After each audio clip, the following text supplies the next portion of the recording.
Hello students.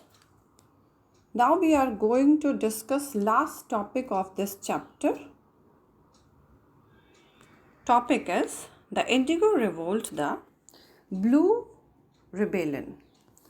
In March 1859, thousands of Ryotis in Bengal refused to grow indigo. As the rebellion spread, Ryotis refused to pay rents to the planters and attacked indigo factories armed with swords and spears, bows and arrows. The revolt started from Nadia, Vishnu, Charan, Vishwas and Digambar Vishwas first took up arms against the planters. It spread like a wildfire in Murshidabad, Birbhum, Bardwan, etc. Indigo planters were put under public trial and executed. Deenbandhu Mitra gave a perfect account of the situation in his play Neel Darpan. Women turned up to fights with pots, pans and kitchen implements. The Gumashtas, agents of planters who came to collect rent, were beaten up. In many villages, headmen who had been forced to sign indigo contracts mobilized the indigo peasants. In other places, even the jamindars went around villages urging the Ryotis to resist the planters.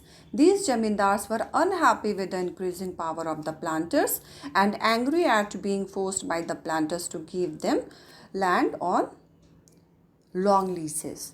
The indigo peasants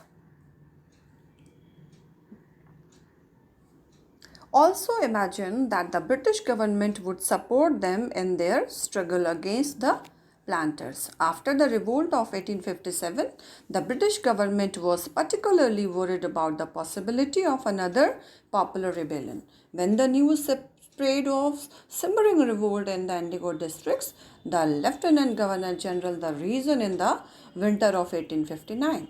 The Ryotis saw the tour as a sign of government sympathy for their plight. As the rebellion spread, intellectuals from Calcutta rushed to the indigo district. They wrote the misery of the Ryotis, the tyranny of the planters, and the horrors of the indigo system.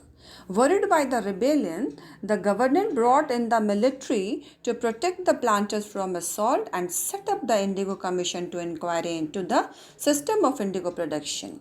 The commission held the planters guilty and criticized them for the coercive methods they used with indigo cultivators. It declared that indigo production was not profitable for Ryots. The commission asked the Ryotis to fulfill their existing contracts but also told them that they could refuse to produce indigo in future.